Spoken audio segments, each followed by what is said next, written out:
So this is my first round and my first ever tournament, and I'm playing an unrated player like me. But this person is an arena candidate master, so he has a title, and he is rated in rapid with a rating of around 1250, and on blitz, he's actually 1450. So this guy is heavily underrated. He's definitely not someone to underestimate. And so the game started with d4. I always played d4 with white, and he actually went in the King's Indian, which I had prepared for. And my preparation for the King's Indian with d6 is to play f3, which looks horrible, but it's an opening. And the point is you strengthen the e4 pawn, and you prevent the bishop and the knight from coming into g4, and potentially you play g4 yourself with h5 and you attack. Obviously, it's all as simple as this, but I learned lines and I learned some of the theory behind this, and this is actually the third time I ever played this. If you're really interested in the opening preparation or like the theory behind this move f3, then you'll have to Google it or watch a video on it because it's very complex. And having said this, I did prepare and write some stuff in notes like, for a lot of possible moves. And after castle, it's bishop e3 to prevent c5. Um, by the way, c5 is actually possible here. c5 is a pawn sacrifice. Like this is a legitimate pawn sacrifice. And the idea is black has a lot of compensation, but it's very hard to play except if you really prepared it, which he did not. So after bishop to e3, he played knight bd7, which is a book move and it's natural. But the thing is, I I forgot my preparation for this. I'm sitting at the board. I remember what to play against knight c6. I remember what to play against c5 or e5. But I suddenly forgot knight d7. And that's a disaster. And you see the disaster happening. I play a move which is queen to d2. And this is basically a move you have to play. Preparing to go to h6 and trade off this very strong bishop. And to a long castle. This is very common. He plays c6, and here I go for bishop h6, my plan. And while this is although this is fine, I still like don't have a clear-cut plan. And here he plays e5, which is an excellent move, forcing me to make a decision. And d5 is a blunder, and this does not really sound good. You're move 9, your first ever classical tournament, you have 1 hour on the clock, and you make a blunder or move 9. To my credit, this blunder is very hard to spot, and its refutation is knight captures on e4, a full knight sacrifice. And whichever way you recapture, let's just capture the pawn.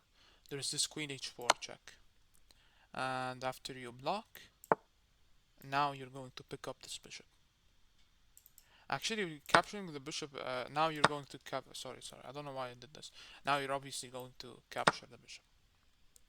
And after this trade, I mean, black has just won a pawn, and his position is very nice. But he didn't find this, luckily for me, and he played bishop takes on h6, queen takes on x6, and now maybe potentially h4, h5, g4, potentially like it's ideas. So black can't just let me destroy him on the king side. He needs a counter attack, and usually a counter attack on the other side of the board. So c takes, and yes, exactly, he does just that. He counterattacks, and you'll find that the evaluation actually is towards black here, and the reason is this c file is open and this king is a bit weak. I long castle here, which seems very suicidal because you're running into the c file, but I can always play king b1, so it's fine. He plays knight to c5, looking to jump around with the knight. It's a good move to play. And here I played h4, which is actually the best move if you let the engine run a little bit, but here it's saying it's just excellent. And I'm just preparing to attack. I mean, I can't just let him destroy me. He plays bishop d7, activating the bishop. It's really the only square the bishop can go to. If you see, this is all covered, which is insane. I play knight ga2, which for some reason is given an accuracy, but if I actually turn on the lines, knight ga2 is the second move of the engine. But it's fine. I will accept this criticism from Stockfish. He goes knight a4, and in my mind I was like, he's threatening checkmate, I have to take. Queen d2 is also playable, but I just took. And here I spent a lot of time because I was calculating whether to go rook e2 or rook to d3.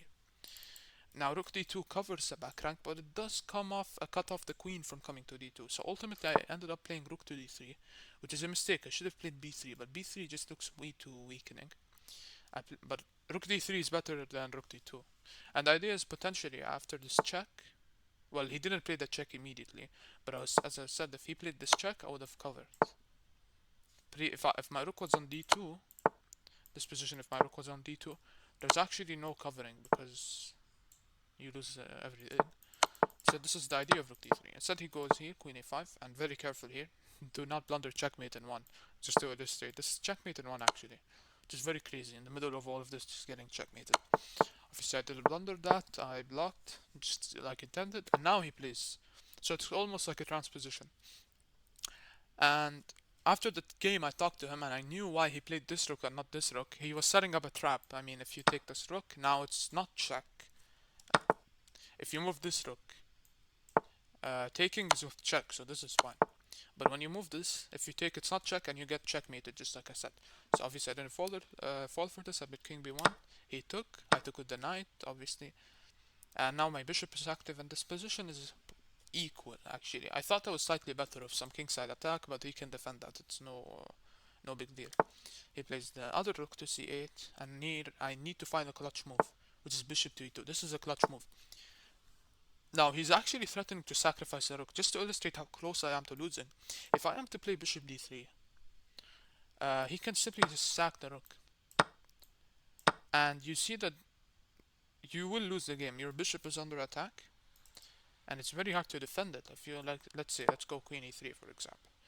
You really run into a lot of trouble, like bishop to c2 check even here in this case. But let's say you defended it with, like, I don't know, bishop to e2 now here. Then you're just getting checkmated. The bishop to d3, king to d1, and this is a checkmate. So you really need to be careful of this rook sacrifice, and this is why I put my bishop on e2. Well, now the sacrifice does not work. I talked to my opponent after the game. This does not work because I have queen to c1, stopping all this nonsense. In the other variation, with my bishop on d3, I would literally be losing the bishop. So this is a clutch find, bishop e2, and I really have to develop my bishop to put my rook on c1, because it's very clear the h file is not opening up anytime soon. It may open up, but only after I get checkmated, which is not helpful. He goes b4, b5, and now I played h5, trying to, I don't know, potentially sacrifice the rook. Actually, I wouldn't sacrifice the rook, obviously, but g4, g5, and f4. This was my whole idea. Now the computer finds bishop c2, which is crazy. The idea is you're getting pinned, but no, wait, that's not the idea, right? Oh yeah, the idea here is rook takes on c3 and some sort of just destructive attack to win the rook. This is crazy. So this was one of my ideas of h5, but I think he got scared of it and he played b4, which is a miss. He should have taken my pawn, but he didn't. Here I took, because my knight is not really hanging. You will be getting checkmated. You will be getting checkmated, so you cannot capture my knight. He captures with the other pawn, because this would be checkmate if he captured with this pawn. Now I captured the bishop, which is very annoying, and I went bishop to d1. There's actually a mate threat again. Like, see, when you're sitting at home watching this, you're thinking that this game is easy and things. If you take off your eye from the board for 1 second, you will lose. There's this checkmate in 2 threat here. King to a1. There's this, it's not a checkmate because my queen covers, but I'm losing the bishop. So I need to act quick, and I do so with bishop to d1, gaining tempo. Apparently rook c1 is better, but I don't really understand it. And after a4, bishop to b3. He plays a5, but it's really nothing here. There is no attack. You only have 2 actual attackers. So I go queen g5, he goes queen f7. And here I think he offered me a draw. Wait, Wait, I think he offered me a draw around here. And I declined even though I had like half his time because I thought maybe I could try. I don't really want a draw on round 1 with the white pieces. So I play on. He goes queen f7. Now I go bishop to a4, trying to play a bishop to c3, c6. Instead he moves the knight. I took the knight, and I thought I may have something. Here I was calculating something like here, but the queen will always defend. There's really nothing. So ultimately I played rook c1. He could have taken here, instead played rook c7. I took, and in this position he offered the draw again, and this time I accepted because there's really nothing to be done. And I could have tried on, but I had 4 minutes and he had 20. So it'd be really stupid to play on in a dead equal position. And against a very tough opponent, I mean, this guy played extremely well. He didn't blunder anything, and he just killed off all my plans. Not that mad about the draw. And so yeah, we move on to game